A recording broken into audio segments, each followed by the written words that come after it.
एक दफा का जिक्र है कि आसमान से एक लाल चीज जिसमें रोशनी जल रही थी वो जमीन की तरफ बढ़ने लगी और फिर एक घने जंगल में आकर गिर जाती है। इसी जंगल में एक हिरन था जो पहले तो चुपचाप घास खा रहा था, लेकिन उस चीज के गिरने की आवाज सुनकर एकदम वो चुपचाप हो गया। उसके चेहरे पर परेशानी साफ दिखाई दे रही थी, जैसे उसे डर लग रहा है कि तभी अचानक एक लंबी सी नीले रंग की चीज जो दरअसल एक टेंटिकल था धीरे धीरे वो हिरन के पास आया। उसके 5 मुंह बने हुए थे। एकदम वो हिरन पर हमला करके जान से मार गिराता है, उसके जिस्म की चीर फाड़ कर देता है, जिसके साथ ही ये सीन इधर एक कट हो गया। अगले दिन एक कपल जो आपस में दोस्त थी वो भी उस जंगल के लिए गाड़ी में बैठकर जा रही थी, क्योंकि वो छुट्टियां मनाने के लिए वहाँ कैंपिंग करने वाली थी। इनमें लड़की का नाम रुथ था जो इस वक्त सो रही थी। उसका दोस्त बोर हो रहा था तो गाड़ी का रेडियो ऑन करके गाना लगाता है। जो गाना वो खुद भी गाना शुरू हो गया था। उसकी आवाज से रुथ की आंख खुल गई। गर्दन मोड़कर वो अपने दोस्त को मुस्कुरा कर देखने लगी। उसके दोस्त ने पूछा, क्या हुआ, तुम डिस्टर्ब तो नहीं हो रही, ठीक हो? जिस पर रुथ कहती है, प्लीज गाना बंद कर दो और तुम भी चुप हो जाओ, बहुत नींद आ रही है, सोने दो। जिस पर उसका दोस्त माफी मांगता है, कहने लगा, ओ सो सॉरी, अच्छा अब कर देता हूँ, सो जाओ। उसने जैसे म्यूजिक बंद किया रुथ ने दोबारा से आंखें बंद कर ली, लेकिन वो तो इसे खुश करने की कोशिश कर रहा था। दोबारा से गाना लगाकर गाने लगा,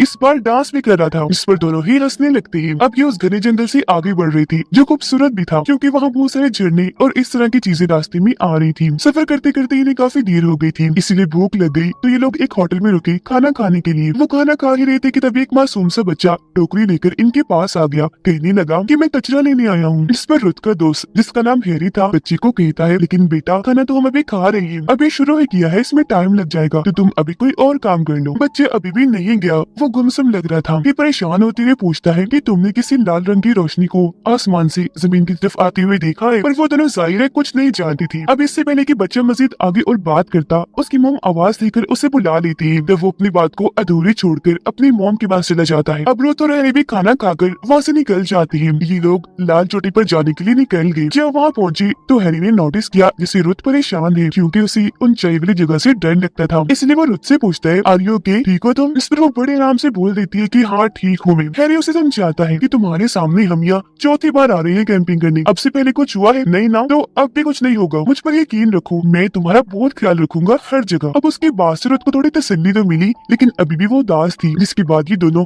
कपड़े बदलकर अपना सामान लेकर जंगल में चलना शुरू कर देते हैं। हैरी बहुत खुश था, कहता है, देखो रुथ कितनी पुरसकून जगह है ना? मैं यहाँ खास तौर पर इसलिए भी आता हूँ ताकि अपनी यादों को ताजा कर सकूं। कितने हसीन पल गुजारे हैं हमने यहाँ। अभी वो ये बता ही रहा था कि तभी रुथ को ऐसा महसूस हुआ जैसे उनके पीछे कोई चीज है, तो वो थोड़ी सी घबरा गई। आराम आराम से चलते हुए एकदम रुक गई, पीछे मुड़कर देखती है कि क्या है, लेकिन वहाँ कुछ नहीं होता, पर उसे अभी भी डर लग रहा था। हैरी कहता है, रुथ कहाँ रह गई हो, जल्दी आओ, रात होने से पहले हमें कैंप लगाना है। जिसके बाद ये अपनी उस एरिया में आकर कैंप लगाने लगती है। हैरी तो खाना बनाने की तैयारी कर रहा था, जबकि रुथ कैंप लगाने की कोशिश कर रही थी। काफी कोशिश के बाद भी उससे नहीं होता, तो परेशान होकर वो हैरी को कहती है, प्लीज मेरी मदद कर दो। इसमें वो कहता है, नहीं नहीं रुथ, ये काम तुम्हारा है, तुम्हें करना है, मैं भी तो अपना काम कर रहा हूँ ना, खाना बनाने वाला। लेकिन अभी भी रुथ को कैंप नहीं लगाना था, इसीलिए वो हैरी के पास आकर बैठ जाती है और मजाक मजाक में कहती है कि अगर तो तुमने कैंप लगा लिया तो रात को हम सोएंगे नहीं बल्कि पार्टी करेंगे, मस्ती करेंगे, बहुत मजा आएगा। उसकी बात हैरी को बहुत पसंद आई, इसीलिए वो खुद ही कैंप लगाने लगता है। रात को पार्टी करने के बाद ये सो जाते हैं। जहाँ आधी रात को रुथ की आंख खुल गई, वो टॉर्च लाइट लेकर बाहर आई। एक जगह वो खड़ी थी कि तभी जंगल से उसे डरावनी सी आवाज आई। ऐसा लगा जैसे कोई जोर से गुजर के गया हो। वो डर गई, जल्दी से उस तरफ लाइट मारकर देखती है जहाँ एक हिरन खड़ा था जो रुथ को ही घूर रहा था। वो उसे देख रही थी कि तभी हैरी ने उसके कंधे पर हाथ रख लिया, जिससे वो डर गई। बोलती है,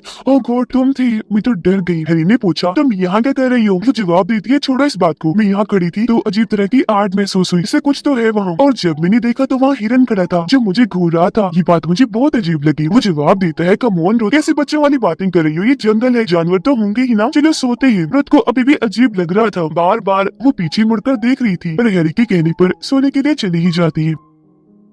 अगली सुबह जैसी हुई ये जंगल में घूमने के लिए निकल गई, जिसके बाद समंदर किनारे आकर रुक जाती है। हैरी ने उसे बताया, ये जगह मुझे बहुत प्यारी लगती है क्योंकि मेरी पसंदीदा जगह है, और आज इस जगह पर मैं अपना बहुत बड़ा काम करने आया हूँ। जो कहकर वो उसके सामने घुट्टों के बल बैठकर अंगूठी निकालता है। पूछने लगा, विल यू मैरी मी, क्या तुम मुझसे शादी करोगी, मुझे अपनाओगी? अब हालांकि रुथ भी उसे पसंद करती थी, पर वो ज्यादा खुश नहीं थी। उसे देखने से जरा नहीं लग रहा था कि उसने इस चीज की उम्मीद की होगी, लेकिन फिर अचानक उसे कुछ होने लगा। उसे डरावनी आवाजें आ रही थी, सांस लेने में मसला हो रहा था, इसलिए वो घबराते हुए पीछे की तरफ हटने लगी। आसपास जब उसने देखा तो हर चीज घूमती हुई नजर आ रही थी। हालांकि हैरी उसे संभालने के लिए आगे बढ़ा, लेकिन उसने हैरी को कहा रुको और खुद अपने बैग से दवाई निकालकर खाने लगी, क्योंकि उसे बीमारी थी। ऐसी अटैक उसे होती रहती थी। फिर नॉर्मल होने के बाद उसने हैरी से माफी मांगी। कहती है कि आई एम सो सॉरी, मैं तुम्हारे प्रपोजल को कबूल नहीं कर सकती, क्योंकि मुझे शादी करनी नहीं है। मेरे ख्याल से हम अब जैसे हैं वैसे ठीक है, सब ठीक है, तो फिर शादी करने की क्या जरूरत है। उसकी ये बातें सुनकर हैरी का दिल टूट गया, लेकिन फिर भी रुत के लिए उसने खुद को संभाला। कहता है इट्स ओके, कोई बात नहीं, जो कहकर वो यहाँ से चला गया। शाम के वक्त हैरी जब टेंट सेट कर रहा था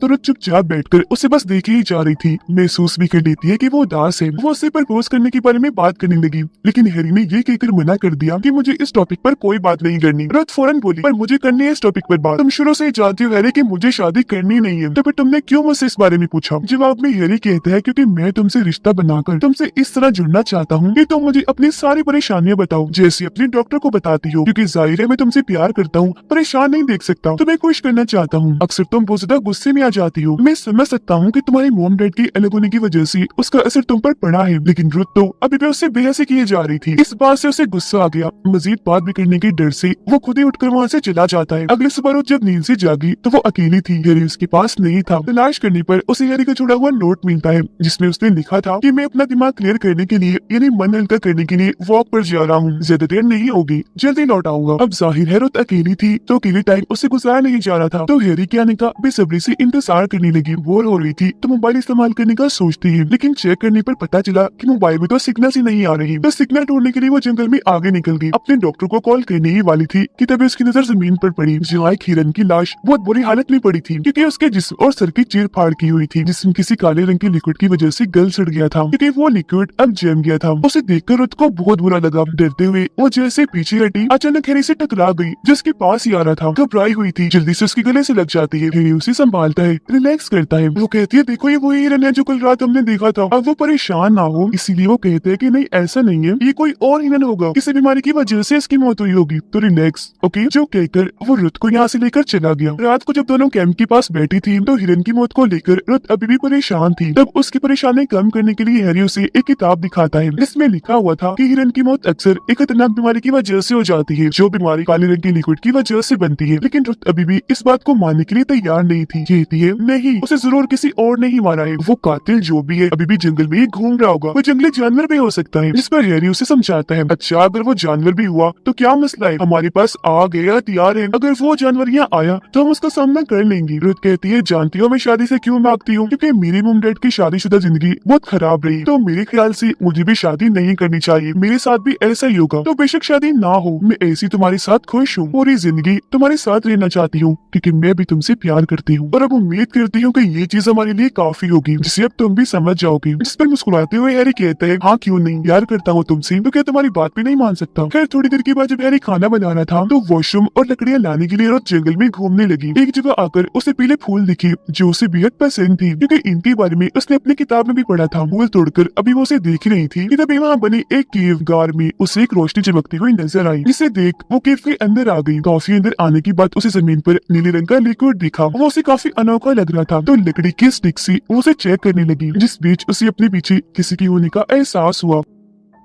जैसे उसने पीछे मुड़कर देखा जोरदार वो चीख मार देती है। अब उसने क्या देखा ये हमें दिखाया नहीं जाता, क्योंकि ये सीन इधर ही कट हो जाता है। उधर हैरी जिसने खाना बना भी लिया था खाने लगा था काफी देर से, रुत के आने का इंतजार कर रहा था। उसे परेशानी होने लगी थी क्योंकि आधा घंटा हो गया था अभी तक वो वापस नहीं आई, इसीलिए उसे ढूंढने जंगलों में चला गया। आवाजें लगाकर उसे ढूंढ ही रहा था कि तभी उसे रुत पेड़ों के बीच खड़ी हुई नजर आई। वो जल्दी से उसके पास गया। रुत उससे बातों कर रही थी लेकिन उसके हाव भाव बिल्कुल बदल गई थी। हैरी उससे पूछता है तुम पिछले आधे घंटे से गायब हो, कहाँ गई थी? रुत जवाब देती है वो दरअसल में रास्ता भटक गई थी। हैरी कहता है ओके ठीक है छोड़ो इस बात को, चलो यहाँ से। वो जब उसे ले जा रहा था तो उसकी उल्टी उल्टी हरकतों को साफ नोटिस कर पा रहा था, लेकिन नजरअंदाज कर देता है। रात को जब ये सो रही थी तो हैरी की आंख खुल गई। उसने जब चेक किया तो रुत उसके साथ नहीं थी। वो परेशान हो गया, लाइट लेकर उसे ढूंढने चला जाता है। एक जगह आकर उसने जैसे पीछे मुड़कर देखा तो वहाँ रुत थी जिसने हाथ में चाकू पकड़ा हुआ था। हैरी डर गया, कहता है ओ शिट तुम हो, मेरी तो सांसें अटक गई, और तुम कहाँ थी? ये चाकू तुम्हारे हाथ में क्या कर रहा है? रुत जवाब जवाब देती है वो दरअसल मुझे जंगली जानवर की आवाज आई थी, उसे मारने के लिए ही मैं ये चाकू ले आई। हैरी कहता है अच्छा चलो अब ये चाकू मुझे दे दो। जहाँ पहले तो वो चाकू देने से हिचकिचाती है, लेकिन हैरी के बार बार कहने पर उसे देना ही पड़ता है, जिसके बाद ये दोनों वापस आकर अपनी टेंट में आराम करने लगे। अब हैरी तो सो गया था, पर पूरी रात रुथ ने एक सेकंड के लिए भी अपनी आंख बंद नहीं की। एक ही पोजीशन में पूरी उसने अपनी आंखें खोल कर रखी। ऐसे फिर रात से सुबह हो गई। हैरी उससे पूछता है रुथ नींद पूरी हुई तुम्हारी, फ्रेश लग रहा है? इस पर वो हामी जवाब देती है, लेकिन उसके हाव भाव कुछ और ही बता रही थी। थोड़ी देर के बाद जब हैरी सामान पैक कर रहा था तो देखता है कि रुथ का बर्ताव अजीब है। वो दूसरी तरफ मुड़ करके बैठी है, वो भी एकदम चुपचाप, बिल्कुल शांत। इसलिए वो पूछ लेता है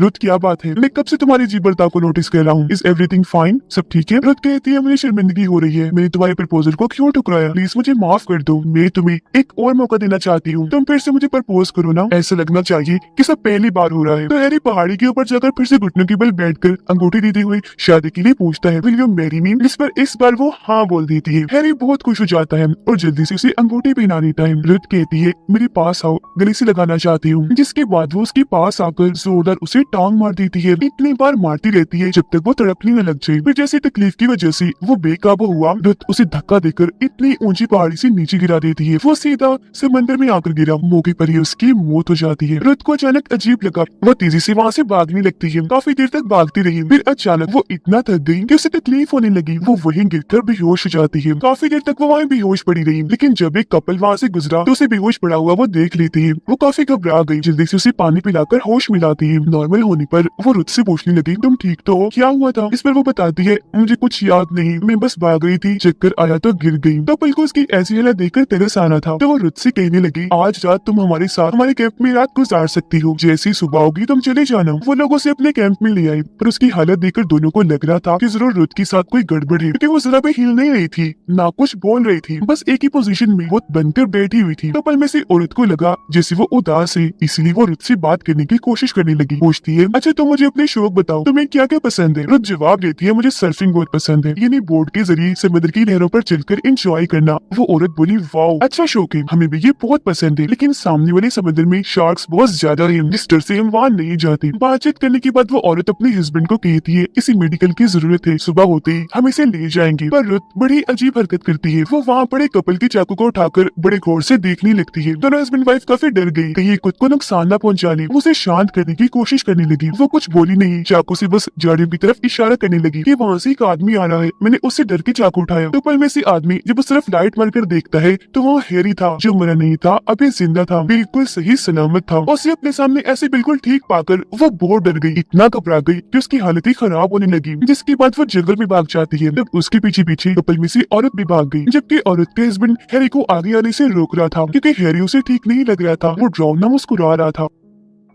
जैसे हैरी उसके पास आया, आदमी ने चाकू से उस पर वार कर दिया। वार को उसने बड़ी आसानी से रोक दिया, लेकिन इस वजह से उस आदमी का हाथ कटकर नीचे गिर दिया, क्योंकि जब हैरी ने उसके हमले को रोका था तब उसकी उंगली बारीक नोकदार लोहे की बन गई थी, तेजदार, बिल्कुल तलवार जैसी। और अब जैसे हैरी ने अपना हाथ देखा, अपनी ये उंगली देखकर उसे बहुत खुशी हुई। वो आदमी से पूछने लगा हाँ बताओ करनी है लड़ाई मुझसे? जो कहकर वो अपनी नोकदार उंगली उसके चेहरे पर नीचे से ऊपर की तरफ फेर देता है। उसके ऐसा करने से आदमी के सर के 2 हिस्से हो गए, वो भी इतनी आसानी से। इसी बीच औरत रुथ को भी ढूंढ चुकी थी, वो पेड़ के पीछे छुपी हुई थी। रुथ को वो तसल्ली देती है कि कुछ नहीं होगा, हम तुम्हें बचा लेंगे, कि वो बहुत हाँप रही थी। इसी बीच औरत को अपने हस्बैंड की आवाज सुनाई दी, जो मदद के लिए चिल्ला रहा था। वो जल्दी से जाने लगी तो रुथ ने मना कर दिया। औरत बोली वो मेरे हस्बैंड है, जो कहकर वो जाने लगी। वहाँ आकर उसकी हालत खराब हो गई। जब उसने अपने हस्बैंड के सर को कटा हुआ देखा, वो चिल्लाकर जल्दी से वहाँ से भागने लगी, लेकिन हैरी जो वहीं खड़ा था पीछे से उस पर वार करता है। उसने वार नोकदार उंगली से किया था, जिस वजह से वो वहीं गिर गई, क्योंकि कमर पर कट लगने की वजह से वो काफी जख्मी हो गई थी। अब हैरी रुथ को बाहर बुलाने लगता है कि जल्दी से बाहर आ जाओ, अगर तुम ना आई तो मैं इस औरत को मार दूंगा। अब उन्होंने रुथ की जान बचाई थी, तो अब उसकी जान बचाने के लिए वो धीरे धीरे बाहर आने लगी, लेकिन फिर भी हैरी अपनी नोकदार उंगली औरत की आंखों की आर पार करके उसे चीर देता है, जिससे उसकी मौत हो जाती है। उसे रोकने के लिए रुथ आगे बढ़ी, लेकिन वो उसे भी अपनी नोकदार उंगली दिखाकर धमकाने लगा। वो रुथ से पूछने लगा कि तुम्हें कैसे पता चला कि मैं हैरी नहीं बल्कि कुछ और हूँ। तब डर की वजह से वो बता ही देती है कि जब जब मैं केव में गई थी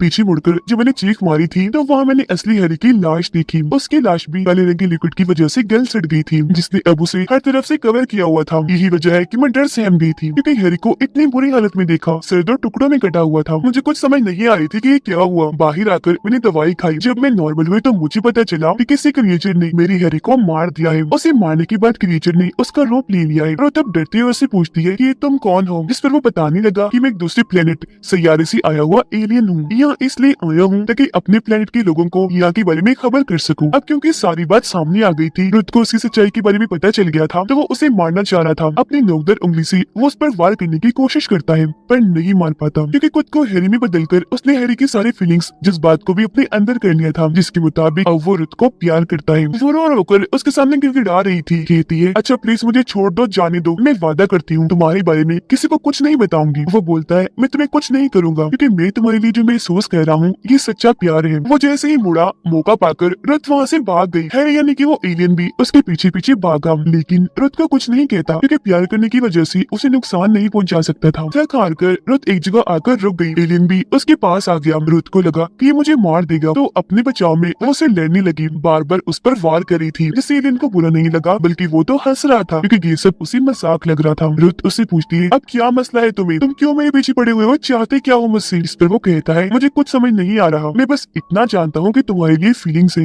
मैं तुमसे प्यार करता हूँ और चलो मेरे साथ, मैं तुम्हें कुछ दिखाना चाहता हूँ। ये कहकर वो रुत को समंदर किनारे ले आया, बताता है कि मैं जिस प्लेनेट से यहाँ आया हूँ वहाँ प्यार नहीं है और मेरे हिसाब से ये खूबी सिर्फ इंसानों के पास है। ये एहसास बहुत ही प्यारा है। ये कहकर वो एक तरफ इशारा करता है जिसके साथ ही उसके स्पेसशिप वहाँ आ गई जो किसी एयर बैलून गुब्बारे जैसी लग रही थी। वो बताता है ये मेरी स्पेसशिप है जिसने बैठा कर मैं तुम्हें यहाँ से अपने प्लेनेट पर ले जाना चाहता हूँ। वो जब ये सारी बातें बता रहा था तो रुत की नजर उसकी जेब पर जाती है जहाँ चाकू रखा हुआ था। वो बताता है कि मैं तुम्हें यहाँ से इसलिए ले जाना चाहता हूँ ताकि तुम्हारी हिफाजत कर सकूं क्योंकि कुछ ही दिनों के बाद मेरे जैसे और भी कई सारे एलियंस यहाँ जमीन पर आने वाले हैं हमला करने के लिए, तो मैं नहीं चाहता तुम्हें कुछ हो। वहाँ जाकर हम बहुत प्यार से रहेंगे, खुशगवार जिंदगी गुजारेंगे।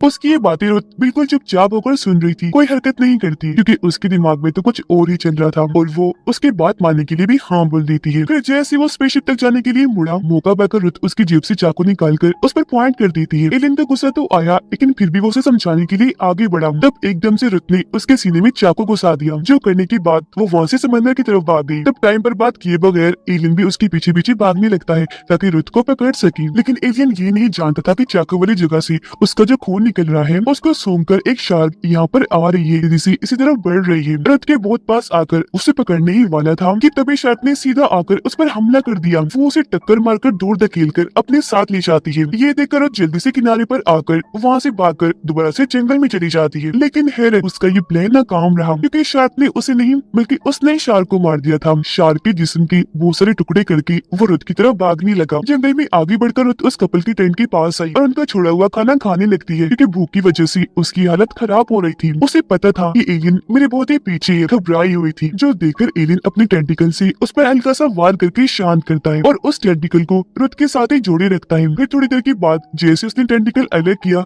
रुत वहीं गिरकर बेहोश हो गई। जैसे उसे होश आई, वो खुद को उसी काले लिक्विड जो जम गया था उसे अपने पूरे जिस्म पर पाती है। एक लंबे से टेंटिकल की मदद से वो एलियन से जुड़ी हुई थी। एलियन कहता है मैं तुम्हें अपने अंदर संभाल लूंगा ताकि तुम और मैं एक हो सके, ऐसे पर तुम हमेशा के लिए मेरे साथ जुड़ जाओगी। अब वो जैसे रुत को अपनी ताकतों से कमजोर करने लगा कि तभी उसकी हालत खराब होना शुरू हो गई। तभी उसकी नजर सामने पड़ी अपनी दवाई पर गई, जिसे देख वो एक प्लान बनाती है। एलियन को कहने लगी कि मैं तुम्हें समाने से पहले कुछ बातें करना चाहती हूँ, जो कहकर वो अपने बचपन के डर, कमजोरी और कमियों के बारे में बात करती है। जो सुनकर एलियन की तबीयत बिल्कुल वैसे ही होने लगी जैसे रुत की हुआ करती थी, यानी कि अब ठीक होने के लिए उसे भी दवाई की जरूरत होगी, जिस बारे में रुत ने पहले उसे बता दिया था कि वो पीछे पड़ी है। अब रुत ने अपने सारे मसले उसे बता दिए थे, इस वजह से वो एलियन भी रुत की शक्ल ही ले लेता है। तबीयत ठीक करने के लिए दवाई की तरफ बढ़ने लगा, लेकिन इसी बीच उस कवर को तोड़कर रुत बाहर आ गई। एलियन ने देखा कि डब्बे में कोई दवाई नहीं है तो उसे बहुत गुस्सा आया, लेकिन वो कमजोर था इसलिए रुत धीरे धीरे उसकी तरफ बढ़ने लगी। एलियन जमीन पर गिर गया, हालत उसकी बहुत खराब थी, बुरी तरह वो हाँप रहा था। इस चीज का फायदा उठाकर रुत ने पत्थर उठाया और उसे एलियन के सर पर मारकर उसका चेहरा ही कुछ चल दिया। वो तब तक पत्थर से उसे मारती रही जब तक उसका गुस्सा ठंडा नहीं हो गया, जिसके बाद वो बाहर अपनी गाड़ी के पास आई और यहाँ से निकल जाती है। लेकिन तभी अचानक अचानक रेडियो चल पड़ा। उसमें और कोई नहीं बल्कि एलियन बोल रहा था, जो रुथ को कहता है कि मैं तुम्हें कभी नहीं छोड़ूंगा क्योंकि मैं तुम्हारे बारे में सब जानता हूँ। इसके बाद हम आसमान में बहुत सारी लाल रंग की रोशनियों को जमीन की तरफ बढ़ते हुए देखते हैं, जो सारे के सारे एलियंस के स्पेसशिप्स थे, यानी कि अब वो जमीन पर कब्जा करने के लिए आ रही है, जो हर तरफ तबाही मचा देंगे। और जो हैरी के एलियन ने किया वो तो बस शुरुआत थी, आगे वो तबाह कुन माहौल बन जाएगा। इसी के साथ ये मूवी इधर ही खत्म हो जाती है।